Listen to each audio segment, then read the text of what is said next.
మొదటి పేతురు 1:7 నశించిపోవు సువర్ణము అగ్ని పరీక్ష వల్ల శుద్ధపరచబడుతున్నది కదా, దానికంటే అమూల్యమైన మీ విశ్వాసం ఈ శోధనల చేత పరీక్షకు నిలిచినదై యేసుక్రీస్తు ప్రత్యక్షమైనప్పుడు మీకు మెప్పును మహిమయు ఘనతయు కలుగుటకు కారణము.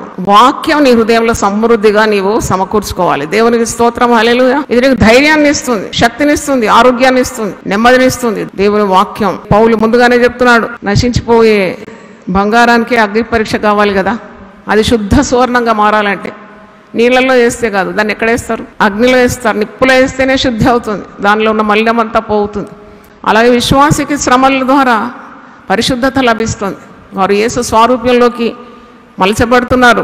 మరి బంగారానికి అగ్ని పరీక్ష కావాలంటే అమూల్యమైన మీ విశ్వాసానికి ఎంత పరీక్ష కావాలి? అది అగ్ని చేత పరిశీలింపబడుతుంది. కానీ నీ విశ్వాసము క్రీస్తు యొక్క ప్రత్యక్షత నీకు కనపరిచినప్పుడు మెప్పును ఘనతయు మహిమకు కారణమవుతుందని అంటున్నాడు.